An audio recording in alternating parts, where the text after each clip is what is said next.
This is just as much the Bible as John 3:16. And Christians ought to have the Bible on how to have a Christian home. Turn to Proverbs 13:24, please. He that spareth the rod hateth his son, but he that loveth him chasteneth him betimes. Did you get that? He that spareth his rod hateth his son, but he that loveth him chasteneth him betimes. You say, I love my boy too much to whip him. No, you don't. You're lying. You love your own lazy, godless self and don't have character enough to do right, so let the boy go to hell. No, that's right. You're supposed to whip your children and make them mind to do right. Be good how you read in 1 Samuel chapter 2, 1 and 2 about Eli. He was high priest. He's a godly man. That boys were wild, adulterous, irreverent, profane. And God told Samuel one night, said, Samuel, Samuel. He said, you go tell Eli, his sons have made themselves vile, and he restrained them not.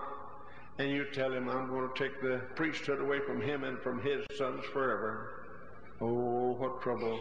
And the boys died in battle, and the old man fell off of the bench where he sat when he heard the ark of God is stolen by the Philistines, and he broke his neck and died, 90 years old. A curse on the whole family because he didn't whip his children. His sons made themselves vile, and he restrained them not.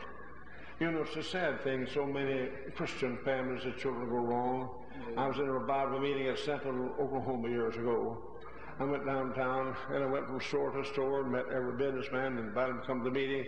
They were very gracious and courteous to me, but I found they didn't come to the meeting. I wondered why.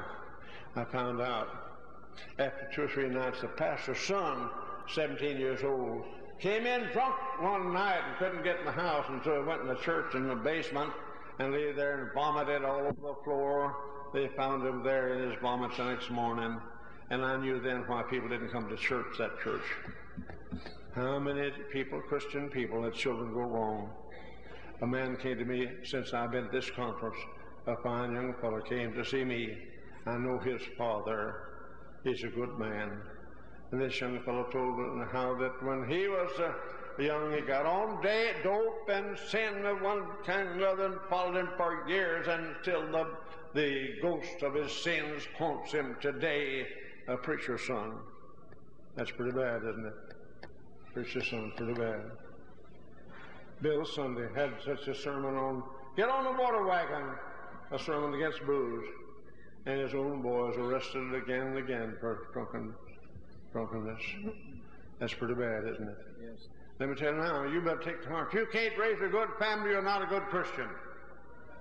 If you can't keep the boys and girls right and raise them to serve God, then you're to blame. You're going to have to take the blame for it.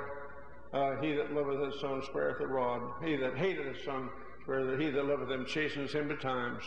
Proverbs 19, verse 18. Chasten thy son while there's hope, and let not thy soul spare for his crying. What do you mean? Do it before he gets too big.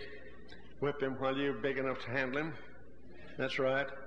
Whip him before he gets too soft in his ways and so in alcohol or dope until enough the rile crowd. Chasten thy son while there's hope, and let not thy soul spare for his crying. What that mean? Go ahead and whip him. You haven't licked him yet until you get that settled. Go ahead. You say whip him till he cries? Yeah. And you better whip him till he stops crying until you know that's true. If he's still mad when you get through, you haven't whipped him. If he's still sulky, you haven't fixed this yet. That's right. I wonder how many here, everybody here was ever in the United States Army, were you? Anybody do close order? I see your hand, were you? Oh, oh, I remember the training of that old top sergeant. He was tough. And he'd say, wipe that smile off. And you wiped it off. Yeah. But if a top sergeant in the Army can make you fix your face, a dad and mother can whip a girl or boy till they get their face fixed up and their heart fixed up. You better do it too. That's right. That's right. Chasten thy son while there's hope. I had a letter from years ago from a family up in New York State. The man said, I married a lovely widow. Here's some stepchildren. She has a girl, 15, and she's breaking her mother's heart. Oh, she said she stays out till 1 o'clock at night sometimes and sasses her mother and this, that, and the other, and I don't know what to do. And I wrote back and said, I don't know why I answer you. I don't think you're going to listen. But if you don't, you got to answer to God for it. I said, the next time that girl speaks, turns her nose up at her mother, or disobeys on any matter, I said, you take her down, and you put her across one knee, and you put your hand in the back of her neck, and you put over those knees, and you get your ping pong paddle or razor strop. And I said, you wade in and whip her till she begs for mercy, and tell her the next time it'll be twice as long and twice as hard, until you go get this fixed. I said, I don't think you'll do it. You waited this long, 15. Another few months, that girl's going to be a harlot. She's been no good, gone, if you don't do this right. I said to the woman, this good woman, don't you interfere. You stand there and say, go to